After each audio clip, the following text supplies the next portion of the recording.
eye to eye on the BMW shock is just under 12 and a half.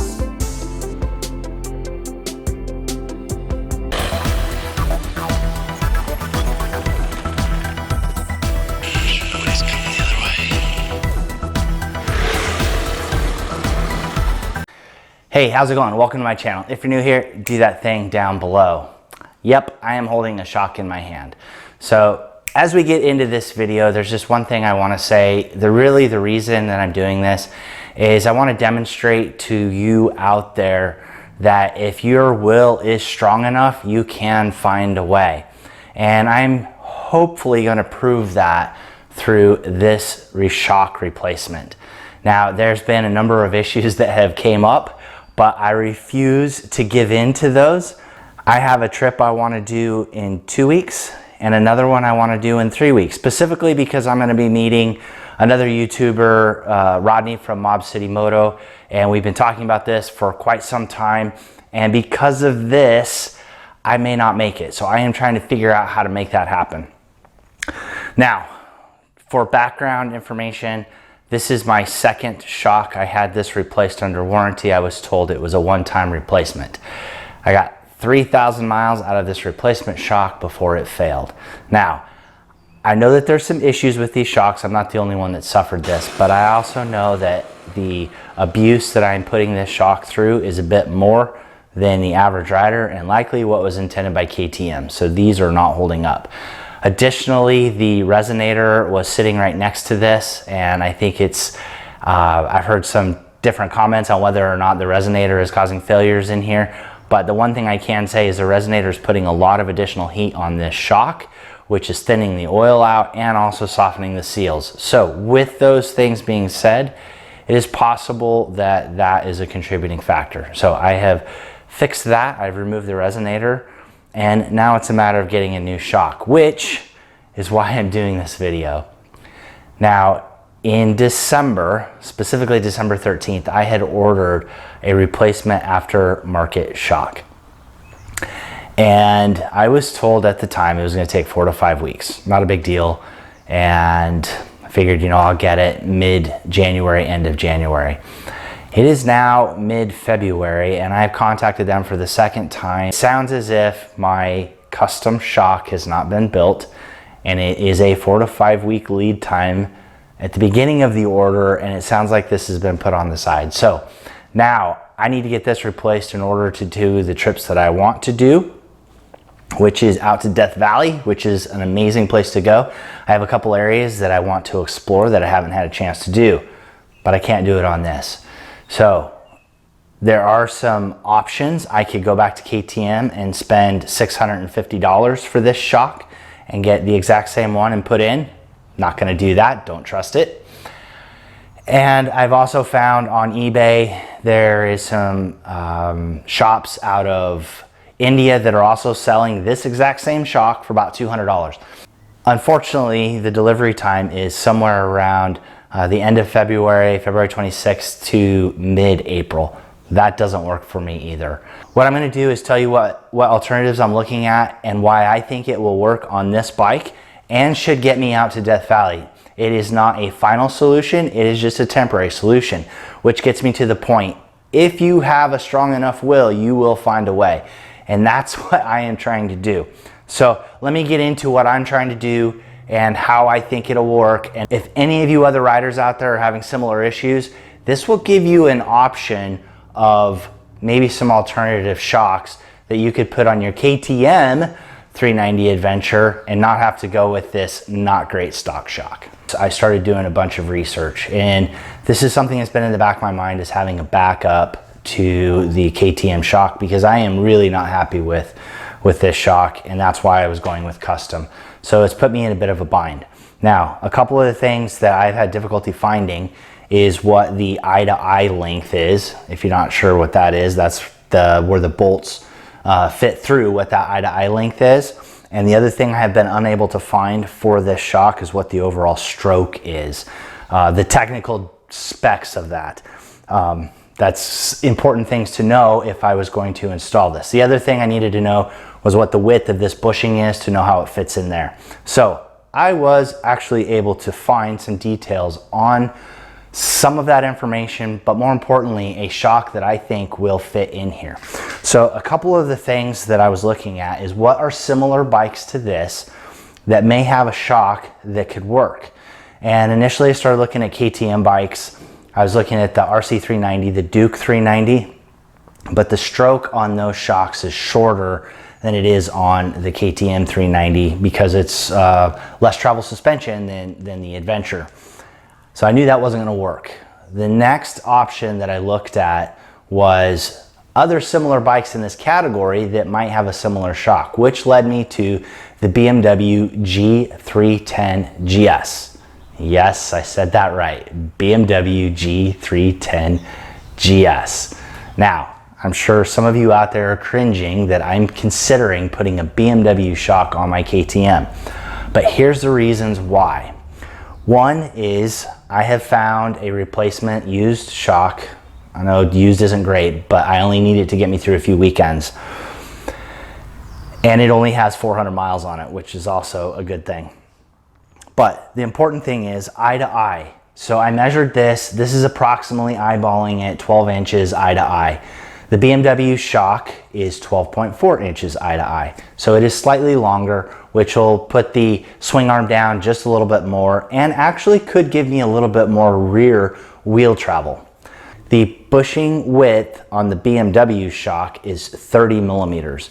The KTM bushing is 32 millimeters. Now that's not an exact fit, it's close. I may have to get a really thin washer to put in there to size it right, to get it spaced properly. These bikes are typically set up for about the same weight of rider, and the overall weight of the BMW G310 GS is very similar to the KTM 390 Adventure. So the spring rate should be really close. Probably not exactly, but enough for me to be able to get out and ride for a couple of weekends until I get my custom shock. Quick update, I did some more research on the KTM shock and I found that the springs rate is 150 Newton per millimeter.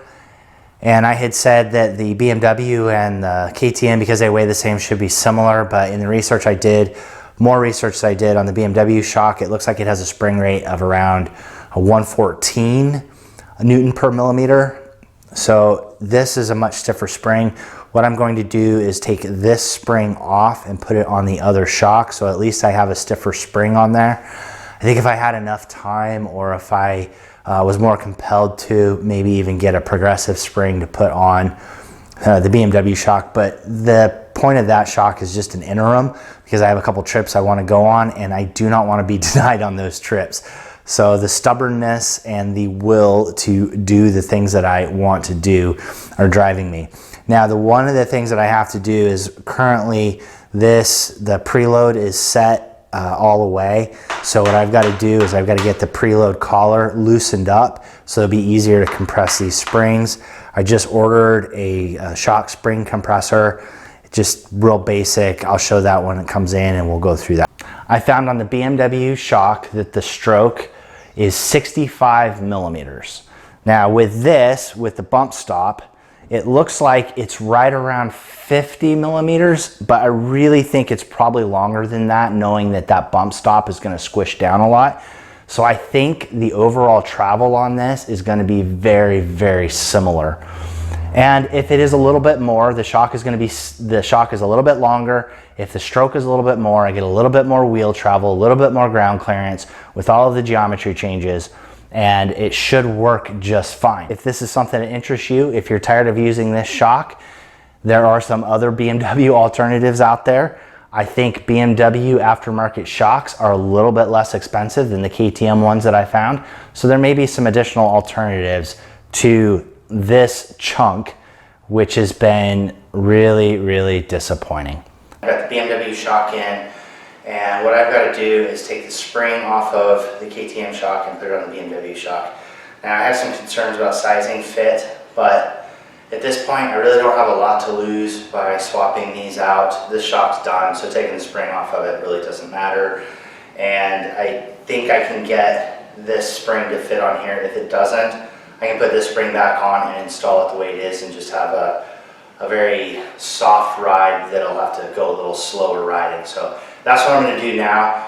A couple of things that are pretty obvious looking at it is that the hole to hole, and I knew this, is about a 1/2 inch difference. I'll show that with a tape measure the best I can, but it'll be obvious. The spring lengths between these two is also a little bit different. I think the preload on the BMW shock can take up the spring difference, so I'm not going to be able to put maybe the same amount of preload on this spring as I might want, but what I can do is just ride a little bit slower, but at least have that stiffer spring. So I'm kind of cobbling this together. If I think it's going to be unsafe, I'm not going to use it, but as long as this spring fits on this shock, then I see no reason why I can't do that. So let's get started on that part.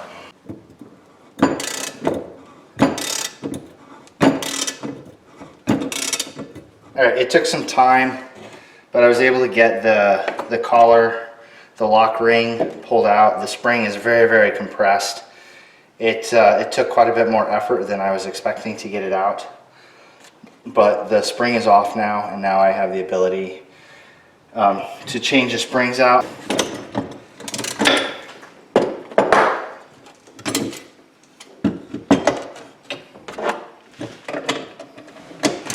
KTM spring and GS 310 spring. Now there is a height difference. I think I can make up for that with the preload. So this spring won't have as much preload as it did on the other bike, but it'll still have a higher spring rate. And then there's also some spacers that I'm going to use off of this other shock and put in there to take up some of that space. So with these spacers I can fill up some of this space as well. And there'll be plenty of travel on this spring because it has about the same travel as the previous shock. So we're going to get that put in. The KTM spring is now on the BMW shock. I've already set the preload all the way up, and there's a few extra spacers in here to try to take up some of the distance from the spring, but once the spring was fully compressed, it filled up this space and it's tight. So this is doing everything I need it to. So now what's left is install this in the bike. I'm going to set the chain slack just a little bit more than it normally is, just because there's a little bit extra travel in here.